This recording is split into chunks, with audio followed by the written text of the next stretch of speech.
नमस्कार दोस्तों, आज की खबरों में आप देखेंगे भारत यूके एफटीए लागू होने से देश को क्या बड़ा फायदा मिलेगा, सेमिकॉन 2.0 और मोबाइल मैन्युफैक्चरिंग पर सरकार ने क्या बड़े फैसले लिए हैं और एम्स के डॉक्टरों ने 4 महीने के बच्चे की ऐसी कौन सी दुर्लभ सर्जरी की जिससे नया इतिहास रच दिया है। तो दोस्तों, आज है 16 जुलाई 2026 दिन गुरुवार। देखते हैं पहली न्यूज। अमेरिका के बोस्टन शहर में भारतीय नौसेना के जवानों ने शानदार मार्च निकालकर भारत का सम्मान बढ़ाया। इस दौरान पूरे रास्ते तिरंगा भी लहराया गया। यह कार्यक्रम भारत और अमेरिका के बीच रक्षा सहयोग और दोस्ती का भी प्रतीक माना जा रहा है। भारतीय नौसेना की प्रस्तुति को वहां मौजूद लोगों ने खूब सराहा। भारत और ब्रिटेन के बीच हुआ बड़ा व्यापार समझौता यानी CETA अब आधिकारिक रूप से लागू हो गया है। इससे भारत के कई उत्पाद बिना या बहुत कम शुल्क के ब्रिटेन पहुंच सकेंगे। माना जा रहा है कि इससे कपड़ा, जेम्स एंड ज्वेलरी, चमड़ा और अन्य उद्योगों को बड़ा फायदा मिलेगा। साथ ही दोनों देशों के बीच व्यापार और निवेश भी तेज से बढ़ेगा। अगर आप दिल्ली या NCR में रहते हैं तो अभी गर्मी और उमस से राहत मिलने वाली नहीं है। मौसम विभाग के अनुसार अगले कुछ दिनों तक ऐसा ही मौसम बना रह सकता है। वैश्विक युवा कौशल दिवस के मौके पर सरकार ने युवाओं को नई तकनीक और रोजगार से जुड़े कौशल सीखने के लिए प्रेरित किया। आज के समय में केवल डिग्री ही नहीं बल्कि नई स्किल्स भी बहुत जरूरी हो गई है। AI, रोबोटिक्स और डिजिटल टेक्नोलॉजी जैसे क्षेत्रों में प्रशिक्षण युवाओं के लिए नए अवसर खोल सकता है। भारतीय मूल के अंतरिक्ष यात्री अनिल मेनन पहली बार अंतर्राष्ट्रीय अंतरिक्ष स्टेशन यानी ISS पहुंच गए हैं। उनका यह मिशन करीब 8 महीने तक चलेगा। इस दौरान वे कई वैज्ञानिक प्रयोग करेंगे जिनसे भविष्य के अंतरिक्ष मिशनों पर मदद मिलेगी। यह भारतवंशियों के लिए भी गौरव की बात मानी जा रही है। मध्य पूर्व में तनाव के बावजूद सोने और चांदी की कीमतों में गिरावट देखने को मिली। बाजार विशेषज्ञों का कहना है कि अंतर्राष्ट्रीय बाजार में उतार चढ़ाव और निवेशकों की बदलती रणनीति इसका बड़ा कारण है। अगर ये गिरावट जारी रही तो आने वाले दिनों में खरीदारी को फायदा मिल सकता है। केंद्रीय मंत्री पीयूष गोयल ने कहा है कि भारत और यूरोपीय संघ के बीच प्रस्तावित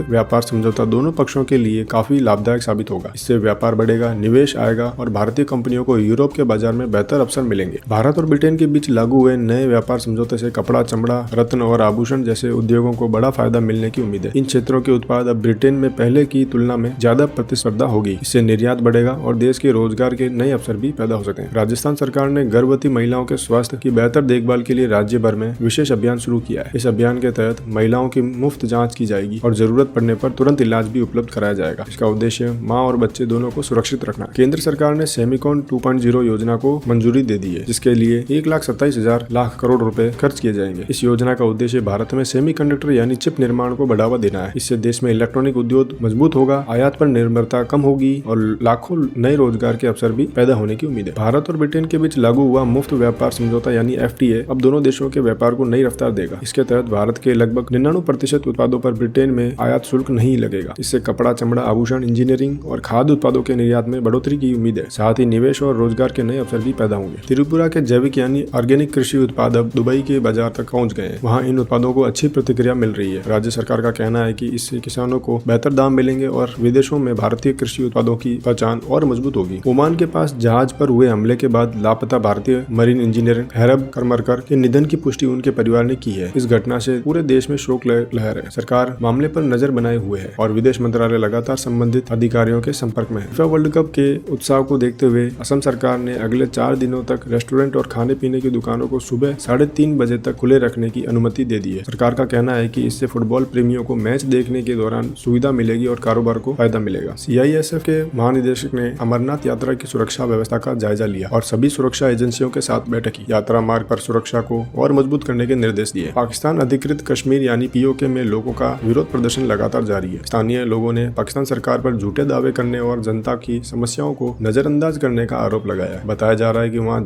कई जगहों लोगों ने प्रशासन के खिलाफ खुलकर आवाज उठाई है। पिछले 10 वर्षों में भारत में फार्मास्यूटिकल यानी दवा क्षेत्र के पेटेंट 4 गुना से ज्यादा बढ़ गए हैं। इससे साफ है कि देश अब सिर्फ दवाइयां बनाने तक सीमित नहीं है बल्कि नई दवाओं पर रिसर्च और इनोवेशन में भी तेजी से आगे बढ़ रहा है। साल 2025 में दुनिया भर में LNG यानी तरलीकृत प्राकृतिक गैस का व्यापार अब तक के सबसे ऊंचे स्तर पर पहुंच गया है। अमेरिका सबसे बड़ा निर्यात बनकर उभरा है। ऊर्जा विशेषज्ञों का कहना है कि बढ़ती मांग और नए गैस प्रोजेक्ट की वजह से आने वाले समय में वैश्विक ऊर्जा बाजार में और बदलाव देखने को मिल सकते हैं। वैश्विक युवा कौशल दिवस के अवसर पर मुख्यमंत्री योगी आदित्यनाथ ने कहा है कि पिछले कुछ वर्षों में उत्तर प्रदेश में रोजगार और निवेश का माहौल काफी बेहतर हुआ है। सरकार युवाओं को उद्योगों की जरूरत के अनुसार प्रशिक्षण दे रही है। भारत और ब्रिटेन के बीच मुफ्त व्यापार समझौता लागू होने के बाद ब्रिटेन एयरवेज ने भारत के लिए अपनी उड़ानों की संख्या बढ़ाने का फैसला लिया है। इससे दोनों देशों के बीच व्यापार, पर्यटन और लोगों का आवागमन पहले से ज्यादा आसान होने की उम्मीद है। दोस्तों, ये थी अब तक की अहम न्यूज। कल फिर मिलेंगे इसी समय। तब तक के लिए जय हिंद, वंदे मातरम।